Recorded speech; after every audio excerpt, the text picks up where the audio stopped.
नाले में गिरने से 27 वर्षीय इंजीनियर युवराज की मौत केवल युवराज की मौत नहीं, एक सिस्टम की मौत है। उत्तर प्रदेश का नोएडा शहर उस वक्त सिस्टम की बड़ी लापरवाही का गवाह बना। कहने को तो हम विश्व गुरु बन गए हैं, लेकिन हालात यह है कि एक युवक हादसे का शिकार होने के बाद लगभग 2 घंटे तक मदद मांगता रहा, लेकिन उसे बचाने कोई नहीं आया। ग्रेटर नोएडा के नॉलेज पार्क थाना क्षेत्र में यह दिल दहलाने वाला हादसा हुआ है, जिसमें टाटा कंपनी में कार्यरत एक 27 वर्षीय सॉफ्टवेयर इंजीनियर की दर्दनाक मौत हो गई है। यह हादसा न केवल तेज रफ्तार का नतीजा था, बल्कि प्राधिकरण की सुरक्षा व्यवस्था पर भी गंभीर सवाल खड़े करता है। जानकारी के अनुसार मृतक की पहचान सेक्टर 150 निवासी युवराज पुत्र राजकुमार मेहता के रूप में हुई है।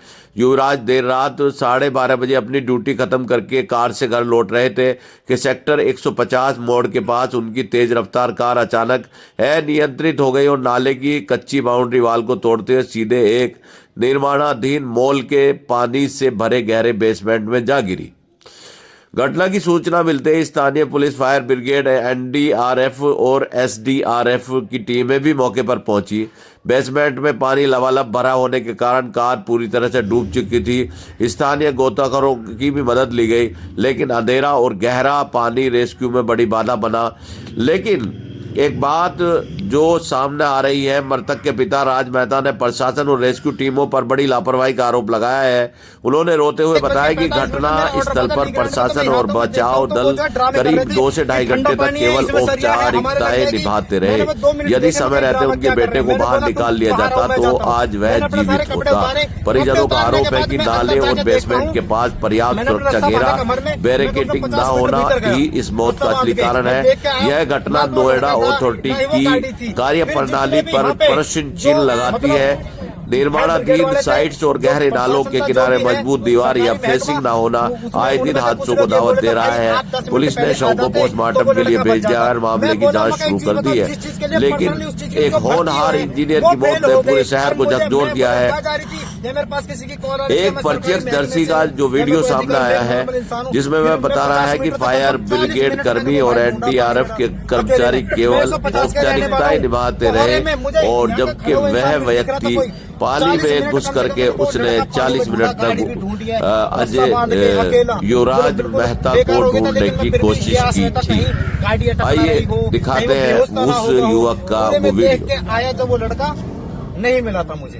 ये करेक्ट टाइमिंग है 2:15 20 मिनट में मैं बाहर निकल गया। डिजास्टर की टीम कितने बजे आई है जी? डिजास्टर मैनेजमेंट की टीम मैं आया था 1:45 मिनट 50 मिनट में, उससे पहले आई हुई थी फायर ब्रिगेड, क्रेन, 3 क्रेन, उनके पास सेफ्टी जैकेट नाव सब चीज थी, लेकिन उन्होंने वो उसे भाई को बचाने के लिए नहीं ताका कोई भी, वरना वो भाई बच जाता। सच्चाई बता रहा हूँ मैं, इसमें सरकारी महकमे का बहुत बड़ी गलती है। चलो मानते हैं पुलिस वाले नहीं थे, लेकिन जो क्या बोलते हैं फायर ब्रिगेड वाले थे, उनके पास सेफ्टी जैकेट थी, नाव थी छोटी 4x6 की नाव भी थी उनके पास, रस्सा था 100 मीटर का, क्या वो बचा नहीं सकते थे? जा नहीं सकते थे? उसके नाव नहीं उतारी, नाव नहीं उतारी, जैकेट उतारी थी, उसी पे बैठे थे नीचे उतर के, उसमें पैर देख देख के दे रहे थे। पानी ठंडा है, इसमें तो सरिया है, हमारे लग जाएंगे। मैं कहा तुम साइड हटो, मैं जाता हूँ। मैं गया अंदर, मैं कहूँ 40 मिनट उस भाई को ढूंढ कर हेल्प नहीं करी। कोई उनके अगेंस्ट एक्शन होना चाहिए भाई। सबने दिखावा क्या था, उनके अगेंस्ट एक्शन होना चाहिए। एसडीआरएफ ने अथॉरिटी ने मर्डर किया है। अब 15 मिनट मतलब छोड़ दिया कि तुम मर जाओ, उसके बाद हम गाड़ी निकालेंगे। 15 दिन पहले सेम केस, ये जो दीवार टूटी हुई है, ये ट्रक टूटी हुई है, उसका ड्राइवर भी मैंने रात को 1:30 बजे निकाला था। राइडर रोक रोक कर 4 लड़कों ने हमने खींचा था, 2 घंटे लग गए थे। क्या जब प्रशासन को जब पता नहीं चले कि सेम केस ये और भी हो सकता है टोहरे में? नहीं सोया है प्रशासन, इंतजार कर रहा है कि मर जाए। हमने मौके पे देख लिया उसको, भाई को तो बच गया, वो ड्राइवर वो बचता भी नहीं। हमने मदद मांगी ली ग्राउंड में जाके गार्डों से, उन्होंने हमें सीढ़ियां ला के दी, रस्सी ला के दी। हमने उसके ट्रक में से रस्सा खोला, जब उसको फेंक के हमने उसे पकड़ के रखा, 2 घंटे में खींचा वो आदमी। हम पहले खींचता भी नहीं, बहुत भारी आदमी था वो भी हमने बताया, लेकिन तभी तो देखना चाहिए था कि पुलिस तब भी आई थी। और जो ट्रक ने तोड़ा था उसी में से तो गाड़ी दोबारा निकली। हाँ, उसी से दोबारा निकली, तो वो ठीक भी नहीं किया उन्होंने, वो ठीक भी नहीं करा। जब वो ट्रक टूटा था तब भी पुलिस आई थी, देख के चली गई। क्या कुछ हुआ था उस दिन? क्या कुछ बात हुई थी आपकी? क्या घटना हुआ था? मेरा बेटा तो बचाव के लिए संघर्ष कर रहा था और हमको बोल रहा था, रिपीटेडली बोल रहा था फोन पर जब भी बात हो रही थी कि पापा बचाओ, हेल्प हेल्प भी चिल्ला रहा था ताकि कोई जनरल पब्लिक भी उसको मदद के लिए कुछ कर दे। लेकिन ज्यादातर जो वहाँ भीड़ थी वो तमाशबीन थी और कुछ वीडियो बना रहे थे डांटने पर, तब वो लोग रुके और मेरे बच्चे की जान खामखा चली गई बिना कोई संसाधन उपयोग किए। सही समय पर उचित संसाधन उसको नहीं मिला सपोर्ट के लिए, उसका जीवन चला गया। उसने 2 घंटा संघर्ष किया जान बचाने के लिए खुद से। थोड़ा सा सपोर्ट मिलता तो वो बच सकता था। ये सब जानकारी कैसे प्राप्त हुई कि आप पहुंचे थे? क्या हम तो वहाँ प्रत्यक्षदर्शी थे, ऑन दी स्पॉट मैं वहाँ मौजूद था ना। बेटे ने ही फोन किया था कि मैं नाले में गिर गया हूँ, तो मैं वहाँ पहुँच गया था। क्या कुछ देखा आपने? बहुत दुखद घटना है।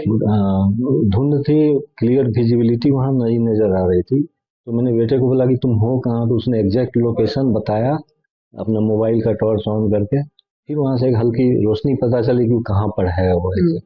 दूर से था, काफी दूर चला गया था।